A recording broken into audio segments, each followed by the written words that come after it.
everybody. Welcome back to another episode of the Bulletproof Dental Practice Podcast. Craig and I are going to be talking about all things real estate, or a lot of things real estate. We do this a lot. We actually posted this in the Mighty Networks, asking for commentary.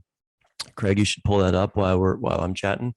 And also, we talked about just bringing your questions surrounding that, because there's a lot of things there's a lot of things in real estate, whether it's an owner occupied, whether it's an investment, leases versus buying, cost segregation, leverage, using debt as a good instrument, all these things. I mean, it's there's so much that surrounds that: cost segregation, bonus depreciation, all the things. And so we'll try and cover a lot of it. But obviously it could be, we could probably hold a summit on just real estate, maybe not us specifically, Craig, but there is enough fodder and content, and I think it's one of the best investment silos for a dentist, that it should actually be spoken about more. Doesn't Dave Phelps, doesn't he pretty much just focus on this for dentistry?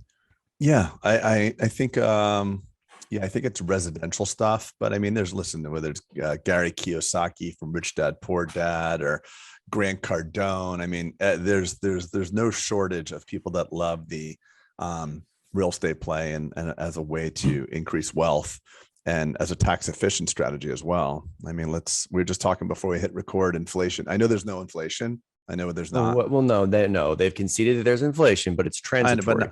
Yeah, it's going to be around for just between 12 and 134 years, somewhere. It's like saying we raised the prices, but we promise we're going to pull them back later. Yeah, because it always happens. Yeah, right. It always happens. Yes, Starbucks lattes are getting cheaper over time. If you look at it. All kidding aside, Craig. So you bring up inflation in the context of this. Why?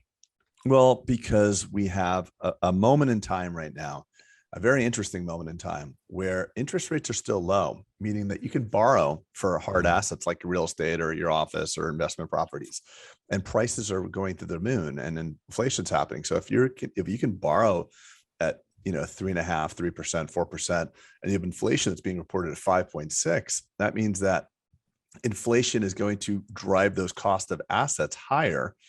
And you'll be able to make that arbitrage. You'll be able to make the spread between the price increase and the amount that you're borrowing. And I think one thing and I don't want to go too granular, I'll circle back, or let you circle back. One thing that we have to recognize when we're talking about interest rates for our businesses or for businesses that we own real estate in, you've got to remember your interest rate is subject to your tax rate.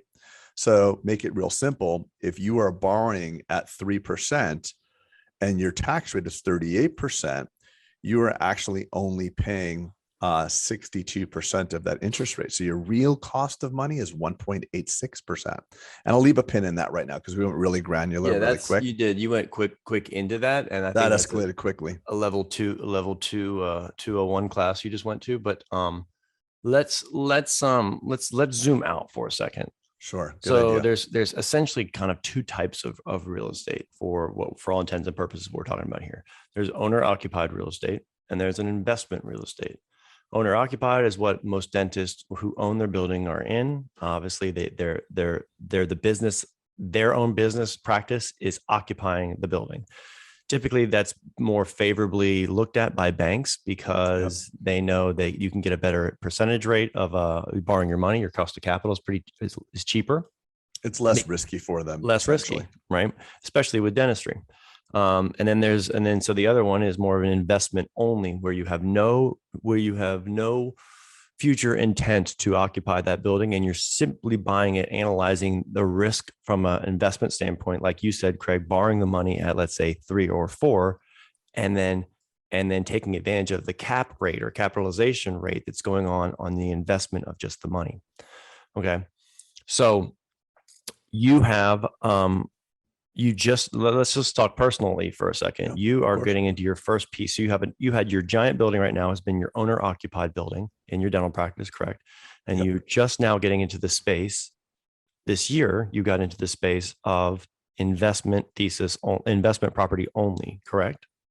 Well, it's correct. It's just not just this year, but yeah. So Well, this, you had a partnership. You've been yeah. involved So in REITs and partnerships, but today this year was the one where you kind of took it. You took yeah. it. You're the So only. You're going solo on some of your in real estate yeah. So I've investments. had some partners on some real estate that I've done, and this one is my first complete solo shopping center, like my own commercial center. So Yeah. what encouraged you, if I'm going to push in on you actually, what encouraged you? What was your reasoning behind like, you know what, I need to go buy a shopping center. It's not even in your town. So what was the thing? I need to go buy a shopping center.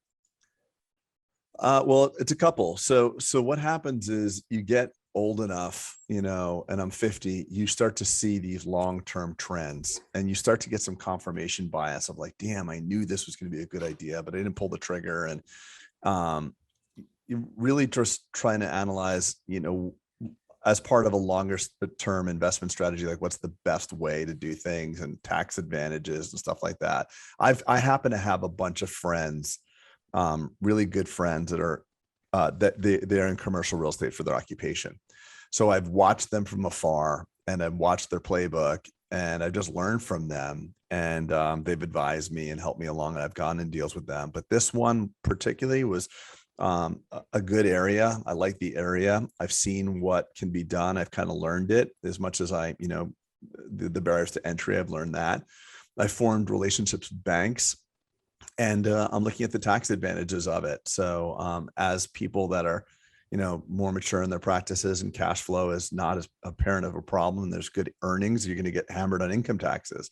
So Well, there's a let me tax interject advantage why as you well. did it too, as Yeah. well. Well, then why'd you 'Cause ask me? You should just tell me why I did it. no, because I wanted to hear what you No, had to say, I'm just, and I'm having fun with you. I'm going to I'm add having to fun. that. You Please. are a very good steward of your money, Craig. You are a very good saver, as I've noticed. And you were getting to a point where the cash on your personal balance sheet was becoming a liability, right? Meaning a Yeah. liability in that it was a liability. It was vulnerable to what you just mentioned, the inflation, which isn't transitory. And it's probably not 5.6 as being reported. When they reported at 5.6, it probably means in a couple of years, we're going to look, but the look back is we're going to look back and say, man, it was really probably 9 or 10. Oh, easy, Pete. Easy. Right. Easily. And so you have what's called, if anyone follows Bitcoin and Michael Saylor and stuff, he talks about cash being something called the melting ice cube. So Yep. you have this ice cube of, and it's cash and it's great. And but eventually it starts eroding faster than what it's eroding faster than what if you don't have it in assets, you can't keep pace. You're actually losing money every year based on inflation if you're sitting with cash in your mattress, so to speak. Yeah. So cash, you've heard that even some of the best investors recently have said cash is trash. And what they mean by that is it needs to be deployed into certain avenues. And you've just decided that real estate is something that really works well for you versus putting it in the S&P or stocks and bonds or gold or Bitcoin or whatever. You decided that you like the thesis of real estate because it does capture, it is an asset that if we do get massive inflation here, the asset itself will track pari passu with what the inflation is going on. Meaning if we have a 10% It's also inflation, leveraged too, Peter. and it's leveraged. Well, let's get into, hold on. Let's get into that in a second. And I'm happy you said that. Yeah. What I was thinking of, I was beyond that presumption that, I don't want to have cash not performing. I was thinking specifically why real estate versus other asset classes. But yes, you're 100% right. Well, the only reason I bring that up, Craig, is because it used to be, important. We used to bring it in this. I mean, even I remember the era. I mean, it used to be this thing. It's like the game is to just aggregate zeros and ones in your checking account, savings account, and that was your going to be retirement. And now, unfortunately, because of this inflationary environment, it really can't be the case. You have to diversify, deploy, and find assets that can capture that, as opposed to just sitting there with that melting ice cube. So yeah, I mean, that bag of money that you have is becoming less valuable. It literally is melting ice. So with a 5, if we can agree it's 10%, you're losing 10% of your purchasing power. And I think that you brought up a good point too, Peter, that in the beginning, you just want to have money in your bank account.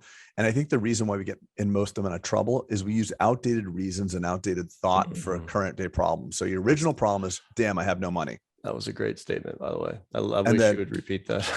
I can't, but you know what I'm saying? We're fixing problems that don't exist anymore. Right. So you're 28, you're listening to this podcast like, oh, great, Peter. It must be nice to have freaking cash. Great. And all of a sudden, fast forward, now he's 45, that guy or that Correct. guy. And he's got hundreds of thousands of dollars saved in cash. Right. And it's literally a bad thing for him. So I think it's just, you always have to revisit your problems. and over life, that'll be, and also there's a big psychology part to this too. Well, the psychology too. I actually did some research on this, and Craig, back in the day when this was kind of becoming fundamental to where we're going, our psychology of savings account used to offer 8 and 9%. Yeah. So it was actually a good idea to save in a savings account. Now the best savings accounts are what? I mean, what's your bank offering you? I mean, my bank, nothing. It's almost it's a rounding error. It's nothing. Yeah. But that's a testament to the exact time we're in. So you can take those rates and deploy them to borrow money, because when you borrow money and invest money, you can make real money, or you can put your bank, put in the bank and literally just won't even keep up with inflation. So it's important to think about both. So let's keep going with the you were talking about leverage for a second, right? Because I think this is important, and this is why there's two things I want to say. And the first thing is real estate is not a perfect market. So a perfect market means that the price, like Amazon, the access to the market makes it more perfect. What I'm trying to say is that if you're trying to buy a brand new Honda Accord, you're probably not going to find a brand new one for a complete steal, meaning the information that you have about the Honda Accord, everybody has that. Everybody knows exactly what the MSRP is. Everybody knows exactly. I mean, yeah, you'll get a dealer special or whatever, but if it's a 2022 Honda Accord and you want to buy that, you're going to pay what the market is asking. Real estate is not a perfect market. What does that mean? That means you may have specific knowledge. Your aunt may live in that city. She may be telling you things. You may be driving over. You may have seen it over the last 15 years. You may know a friend that wants to rent in the building. So you can actually get a deal in real estate. You can find something. You can use specific knowledge. In my area, my hometown, I knew there was this crazy hotel going up, where you're actually staying when you come down and see me, Peter. It's a beautiful hotel. But I knew about it because I was like listening and reading, and I bought a small restaurant right down the block from it. I knew a person that was looking to rent a restaurant. So the existing restaurateur was leaving. I knew my friend Suzanne wanted to put her restaurant in that, and I knew a hotel was going. Inside baseball, right? So it's inside baseball. So we paid, blank dollars for it. I invested with a couple friends. Suzanne moved a restaurant in there. The hotel went up, and now I'm like a genius. But it was just because we had specific knowledge. And the other thing about real estate that's so great is leverage, like you said. So when you invest money into the stock market, you're going to get the return on the cash invested typically. But when you have leverage, when you actually only put 30 or 40% down payment and a 50, 60% LTV or even higher loan to value, your return, I'm just going to unpack this for a second. You're going fast. I'm going to slow it down. You buy a $100,000 piece of real estate. And let's keep it simple. Let's say you're buying $1 million piece of real estate. Right. How many you put down? So your loan to value is how much money the bank will give you according to the value. So it's appraised for $1 million. You paid $1 million. Perfect market. And so pause right there. So typically, if it's owner occupied, it can be as low as 10 to 15%. It could be zero, Peter. It could be zero. S&P. Or if it's investment, not S&P, SBA. I'm sorry, SBA. If it's an investment only, it could be anywhere from 20 to 25% or 30, like you're saying. It could be 4. I just got a 60% LTV. Okay, 40%. And so what you try to do is not become over levered. So meaning you want to have some skin in the game, probably, but the bank wants you to have some skin in the game. But it's always better to use their money if possible. Right. So the higher LTV you can get, the better. So what two of the buildings I'm closing on before the end of the year, Craig, I mentioned to you on before we hit record. One is an owner occupied at 15% LTV. I mean, I'm sorry, I'm having to put 15% down, 85%. And the other is likely going to end up in the 75% LTV, right? Which is going to require much bigger down payment versus, the cost of the building. Okay, let me tell you why this makes this is where the math gets really cool. Okay. So another premise is what's called cash on cash return. And what does that mean? That means if you you bought $1 million building and you had to put down $200,000 and the building goes from 1 million to 1.5 million in X period of time, you have not just made $500,000 on your $1 million building. You've made $500,000 on the $200,000 invested, cash on cash return. Well, that's actually not how you calculate. You're talking about appreciate. You're commingling appreciation and cash on cash. So, right. Well, I'm just saying if you sold it, I'm just trying to dumb it down. Sure, Like sure. if you, But look at it from an investment only, Craig. Let's just say you're never going to sell it, right? So let's say you take $1 million building, okay, and then you get, let's say you take a 20-year amortization schedule, and you have to put $300,000 down, okay. But the cap rate on the property, and you borrowed at 4%, okay. But the cap rate on the property is going to be, I don't know. I mean, we'll have to use round. Yeah, okay, let's call it 6. So what you're calculating is you get the full advantage. You get the delta of what you borrow money and your cap rate, which the difference would be, you said call it 6. So you get that 2% on the entire amount, which then but you only put in 300,000. So you're getting the full benefit of the $1 million, but you put in 300,000. So that's cash on cash. What is your return on the entire building of that $1 million, even though you only of your $300,000? And that's how you brought it in to be the similarity between the stock market, right? Right. You only put in the stock market, which is actually your money, right? Meaning you got three. No one says, "Hey, we'll give you $1 million put in the stock market," but just put $200,000. Just put 200,000 in, and we'll give you $1 million, right? No big deal. And if it goes bad, it'll be fine. Right. Yeah. So that's where it's important to look at not only the cap rate, but the cash on cash return. And by the way, I like the stock market over long periods of time. The reason why the stock market gets people in trouble is it's a perfect market. You can literally log in and hit the sell button with one click of the mouse. So as the great financial advisors that we've had on before have said, it is not timing the market. It is time in the market. Put it there, put it in an index fund and forget it. You will kick ass over a long period of time. Real estate, it's hard to check the value on a daily basis. If you could see a report sent to you that your dental building went down 30% yesterday, you might sell it, but you can't. By the time you want to get it sold, the fad or the problem would recover. So by virtue of the class of asset, it is illiquid and difficult to transact out of, thereby making the holder invest and hold longer.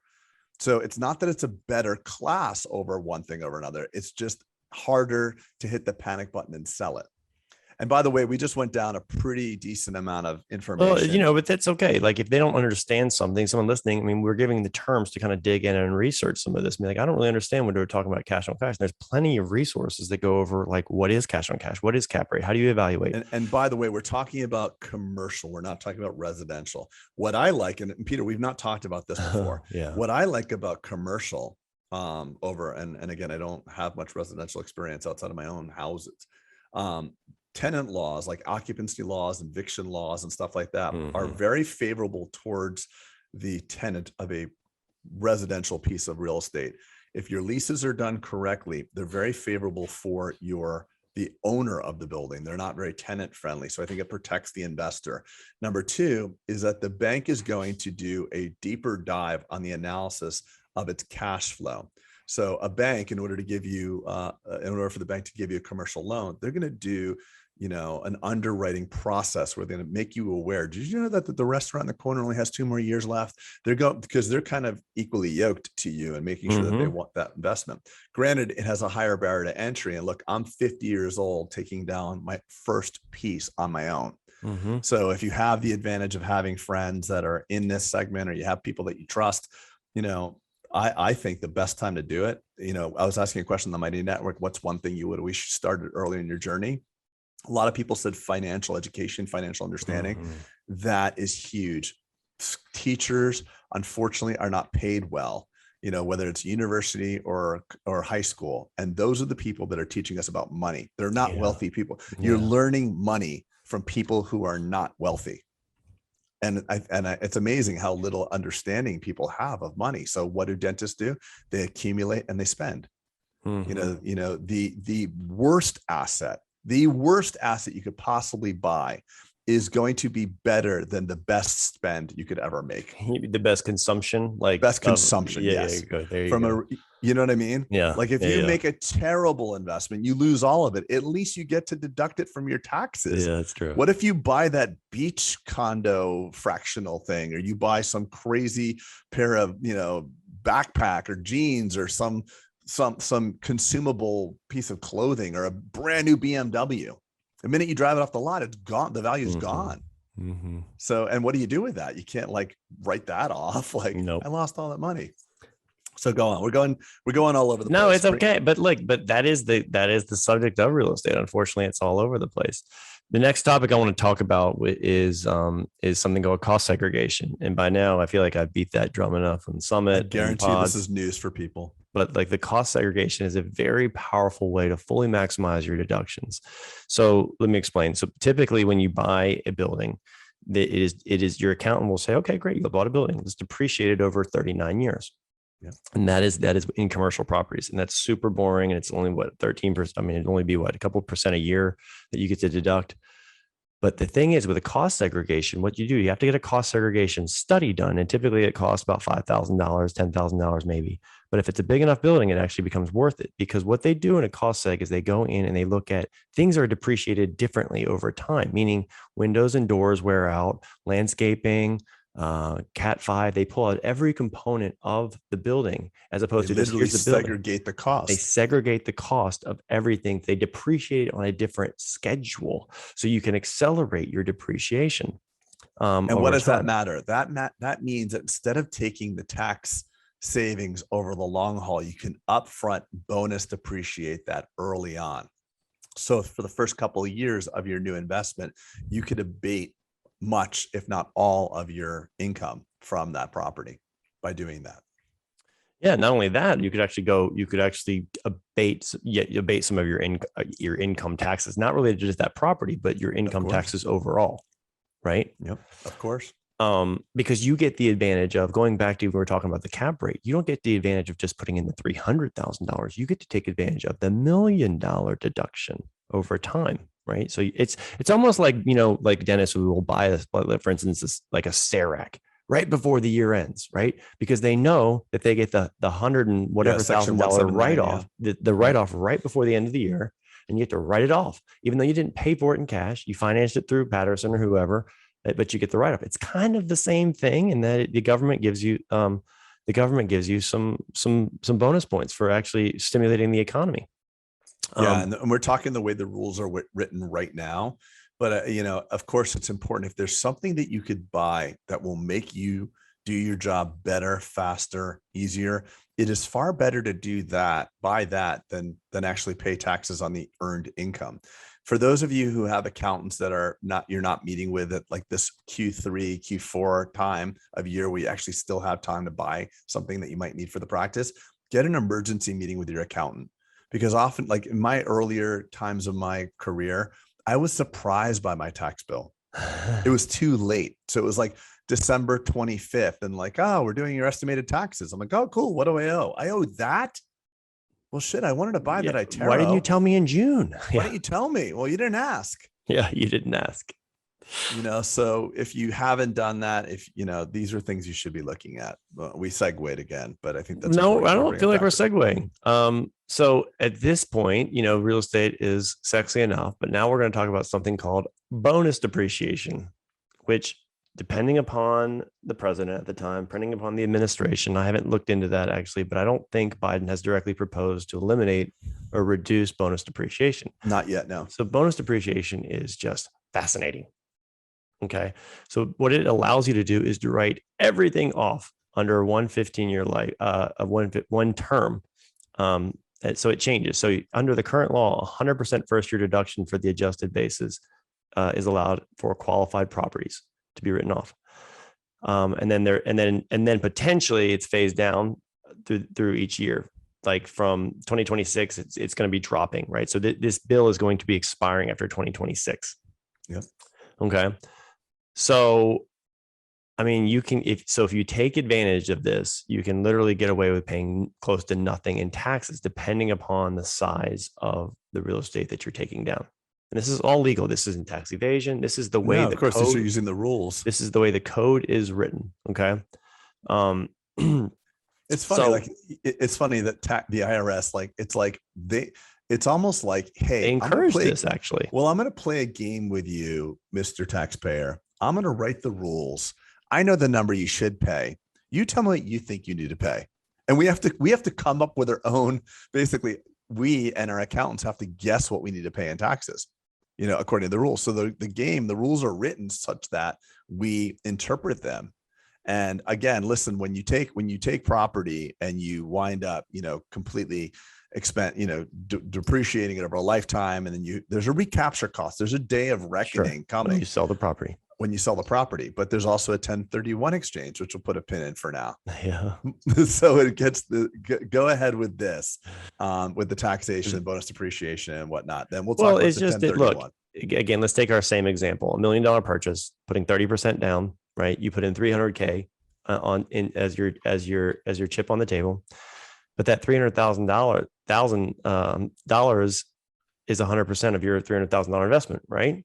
Right. That's all you did. Okay. But now you get to take advantage of you get to write off the $1 million purchase. So this leverage has now amplified your deduction. Not only has the leverage you can't allowed write you it all off, but you can write off with the cost tag. You can get pretty aggressive. Potentially you could, depending upon how it works, right? Yeah. So the leverage, not only has the leverage created a scenario, Craig, where you actually had positive cash flow potentially, but now you've created a situation where the leverage amplified your deduction. Right. 100%. So it's almost like, whoa. And so this is why, I've been a massive advocate of real estate, since my professional career. I almost acquired buildings that was my collectibles thing.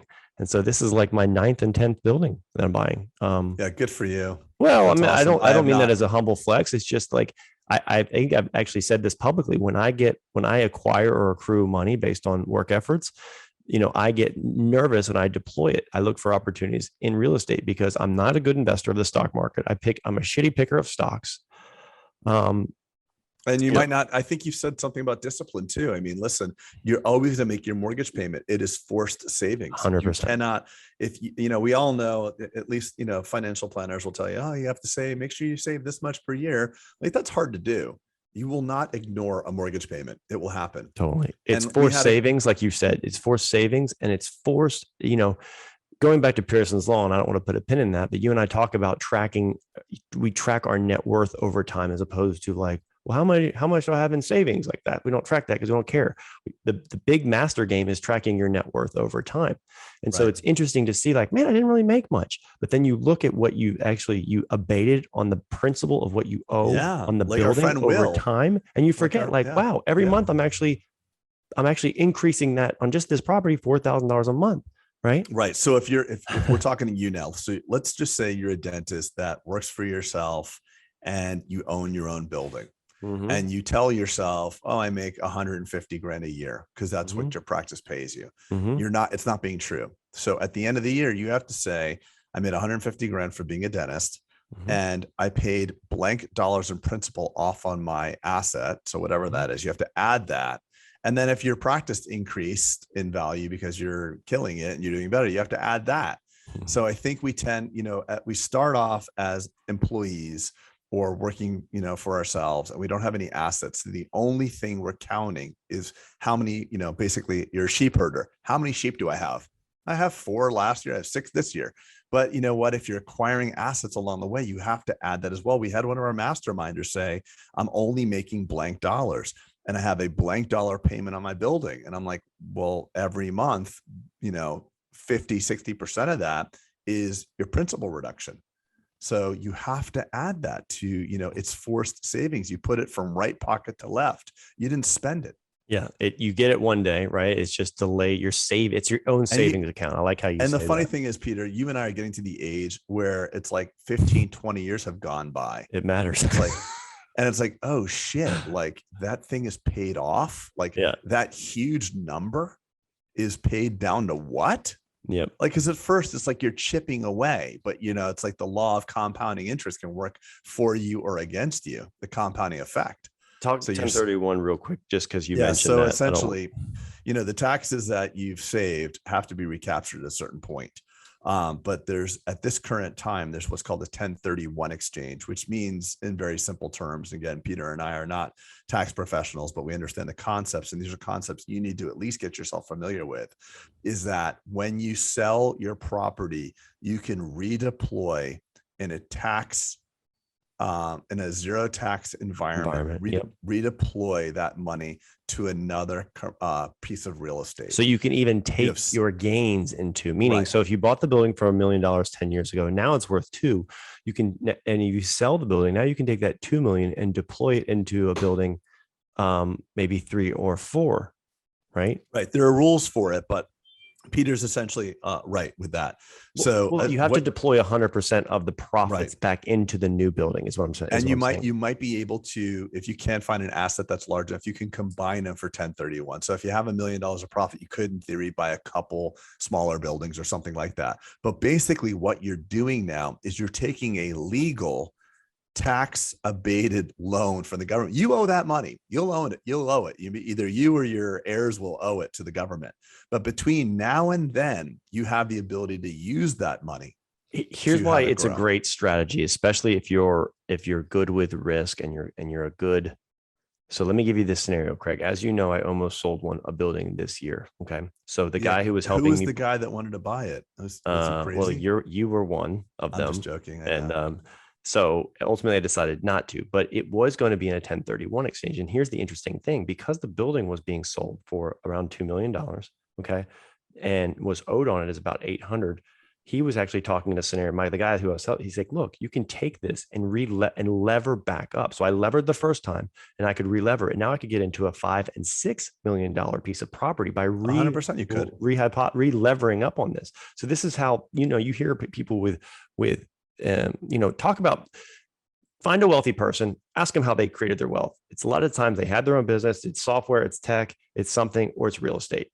It's a very, I mean, how many people? It's not typically healthcare providers or people who exchange time and money, leading to true wealth, unless you're a really sophisticated saver or investor.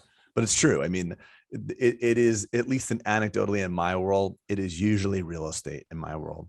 Yeah, especially in South Florida, you hear that a lot, right? I'm in Atlanta too. So real estate is a theme you'll see in people who have taken advantage of the tax code, taken advantage of leverage, and have taken advantage of inside opportunities like you see and relevering. Yeah. So it's like Rich Dad Poor Dad, which is just always should be reread. And I tell my kids this stuff too. It's like we work for money, but assets are really the thing that you want. You want to have assets. Absolutely want to have assets. And by the way, the inflation that we're talking about helps the rich and crushes the poor. So this printing of money and redistributing money is actually going to hurt the poorest people, because they spend money, they don't invest money. That's what sucks. Inflation is just taxation, full stop. It is. That is the unfortunate part. It's an insidious form of taxation that affects the people who don't have assets. Yeah. Unfortunately, like you said, get assets, either equity or hard assets. Unfortunately, get they get demolished. This isn't me saying this. This is everyone in the world says this. And this is just important. We got to wake up, because Peter and I, listen, I'm 50. I did not have this understanding at 28 and 30 or 35. And I'm hoping that there's people that are listening that are that age and understand what we're trying to say here. You don't understand money unless you get taught it, and be careful who you listen to. So your father or mother could be a blue collar, person who's just working for money, and that's who your financial mentor is. Like, oh, don't have debt. You don't want debt. Like, make sure you pay everything off and put the money under your mattress. That's actually not a good idea. It might be a good idea for them at their point in their life. But even my father is a post-depression era baby. He was born in the 40s. He's not the type of person that's a savvy investor. He doesn't believe in investing. He just wants to accumulate. And that's cool too. But I think it's important who you ask. And I always tell people, find your wealthy friends and go to lunch with them. It'll be the best lunch you could ever do. Take someone that's a patient of yours and say, I'd love to just take you to lunch. Sorry, you're on mute. You're on mute, Peter. I could read your lips. Can't hear anything you're saying. Oh, sorry. I was like, take him to lunch and be like, hey, how did you do this? Like, I don't want to recreate the wheel. Can you just show me your plan? Like, was it real estate? Was it stocks? Was it for, who knows? It was discipline. I think this is a good look. We went down the investment portal. which is not too dissimilar to the owner occupied, which we started in the beginning of the podcast. Owner occupied are actually even better. Like I said, it gives, you can have a higher, you can put down less money in terms of a loan to value. And because the bank obviously has a little bit more security in you being the one who occupies that lease, right? You, the practice, occupies that lease. So they're like, hey, we're pretty comfortable with this. Typically that you already have your operating account with that bank, or they will probably mandate that you do have it with that bank just so they can see kind of the cash flows that are going on. But you will typically get good rates, and the same principles we talked about still apply, meaning cost segregation still applies, bonus depreciation still applies. Obviously the leverage of the money still applies. All of it still applies. Even a 1031 exchange, meaning one of my buildings we talked about that I would give you that example was an owner occupied. It was going to be an owner occupied 1031 exchange, which I was going to probably go from an owner occupied scenario to an investment scenario. Right. So all the things we and while you're talking, I just want to bring up a small thing. I know we're just giving like little tidbits here all over, but I want to make sure that when you own your building, if you're thinking about owning a building or one for your practice, make sure they're in separate corporations. It's really important. You don't want your building being owned by your dental practice and your dental practice owning the building. It's just for many reasons. You want to separate those out. Yep. It's its own tax return. It's its own company. And the biggest reason, Craig, I think you would probably agree, is that it's from a division of assets, meaning that it's a veil of protection from possible, possible someone who could be wanting it, whether it's, well, I was going to say it's really for a variety of reasons. Yeah. For a variety of reasons, you want to do that. Yep. But for those that are not in a situation, I got to bring up one funny story, and I don't want to call on any names, but a friend of Peter's and we were talking to him. He was actually one of our masterminders, a great guy, really smart guy. He was doing an expansion to his practice, and he was renting his building. He was renting like 2 of the bays in this building. There was 5 bays, and he was going to expand to take on 4 bays of the building. So he was going to be like 90% or 80% of the entire space. And I'm like, well, before you sign the contract, ask to buy the building. It was like, it's too late. They gave me a really good deal. And I told my friend, who's a commercial real estate broker, a commercial real estate developer, I'm like, hey, Michael, this guy did this. He's like, do me a favor. Don't tell your dentist this secret. It's like, what do you mean? He's like, because that's how I make my money. So essentially, when I talked to this dentist, he's like, well, I don't want to buy the building. I'm like, well, look at what you're paying. You signed a 10-year lease. Take what you're paying towards 120 months. You're actually buying the building, just not for you. You're buying it for him. Because at the end of it, and then some. Yeah, you would literally have bought the building for yourself. So people are like, I'm not sure what the future is. It doesn't matter.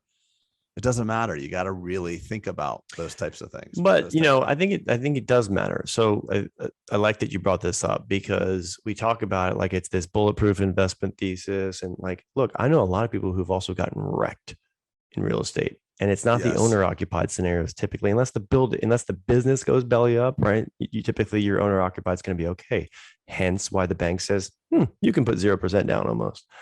Okay. But I know people who have gotten, pigs get fat and hogs get slaughtered. I know people who've been hogs in real estate and taken so much leverage out. And then you have a 2009 scenario, right? Where the world seems like it's flipped upside down and it's ending, and people go bankrupt because that leverage can turn into your worst freaking enemy. Ultimately, you get a capital call. Yeah. And especially when your assets are cross collateralized, they may actually tell you, oh, no big deal. Like, you want to buy this shopping center? Great, Dr. Jones. We just want to use your dental building as collateral. And one of the things I realized, it's not for failure of payment. When you're cross collateralized and you have what's called minimum coverage ratios and stuff like that, they can call your note for any reason. Yeah. And everything can kind of be sunk like a house of cards. Yeah. If you violate kind of some of the provisions in which they borrowed the money and they find out about it, you can say, if you cross collateralize and you're not forthcoming, then they could call the debt, and then you have to either pay it or forfeit the asset, which is no bueno. You don't want that to happen. Yeah.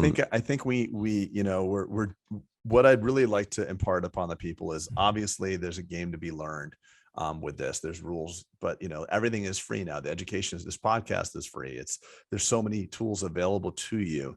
And I just think it's something that as risk averse people, dentists, we're risk averse and we're highly compensated as wage earners, but we don't typically get wealthy and we don't typically have an ability to retire on time. The difference is through our assets and our investments. Well, like look at like Peter Maluk even gave that statistic from our summit, right? Like the independence, dentist inability to retire and financially independent is startling. Unfortunately, and that's why they've kind of gotten that arm called dental financial freedom that really helps. He really wants to help dentists like fix this problem in our industry because it's pretty pervasive, right? Having this, I think you have the statistics, Craig. It's startling. It's startling. Naval talks about it too. It's always it's high wage earners. The most dangerous thing you could be, the most addicting thing is your salary. So, we've talked about that, Galloway never made more than $150,000, $200,000 a year. So, entrepreneurs wind up living lean because they never get to high wages. They just build businesses and flip them. And those are events. And when you get an event, you get a large amount of money. You typically don't go off and buy yourself a Ferrari. You see it as a precious event. You deploy that asset and try to get yield on it. So we're in a particularly dangerous situation. We don't have assets as dentists, but we're high wage earners. Yep. So it's like a double whammy in the wrong way. So Craig, I think we've covered, look, obviously we could go real deep into a lot of these and it could be instructional in itself. But like you said, we're not lawyers, we're not tax advisors, all these things, but it's good to just kind of bring the awareness. So we covered today was investment, property investment, owner occupied, and just investment.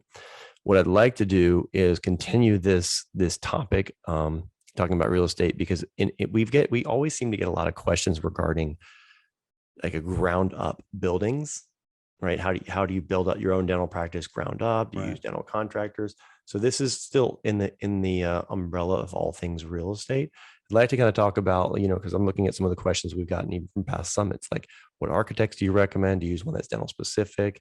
Do you use the pros and cons of owning the real estate where you practice? There you go. There's a lot here. Right. So things like that. So we'll go into down that tributary, if you will, of real estate in the next episode. And then if anyone else has any suggestions of something that we want to cover, even beyond this one and the one I just mentioned, get on Mighty Networks. Let us know. I think Craig, you actually, or I posed the question to people, didn't I? About like, hey, if you've got something related to this, is there any questions quickly on that as you look at it? Hang on one second. Let me pull it up. I didn't see. But if you've got questions, that's a good place to drive. Like, hey, I sure wish these Bulletproof yahoos would talk about this. That's a good place. That's a good place to crowdsource your suggestion and get some thumbs up on that. And more than likely, we'll do a pod on it. And if it's not us who is the expert, then we luckily have good proximity to people who can be the experts on what you seek. Yeah, there's so many questions I see in other forums. I just don't want to touch them because, like you said, the crowd potting will be pulled down into that. But the Mighty Networks is a safe place. It's for broad thinking people. It's for abundant thinkers. So there's no wrong question, but please ask away. Peter, I didn't see your comment, but for the real estate thing, but please comment under that. And let's get more dialogue going on it. There's a lot of different questions about it. I think it was the best thing that I ever done. I mean, it easily put me in a new category, having my building and from an asset standpoint and from a marketing standpoint too, because your real estate is your marketing. Well, that's not even, that's a whole different animal to talk about. Is like, look, yes, it was an expense for you, but it truly was a marketing expense. My camera's on the fritz again. It's okay. No, it's true. If you think about, like, if you're going to be putting your building or your dental office on a main road, just a fun fact is call the billboard that's closest to your building and call the number on the bottom and say, hey, in the corner of Main and Cove Avenue, where my office is, how much is the building per month? Like $6,000, $5,000.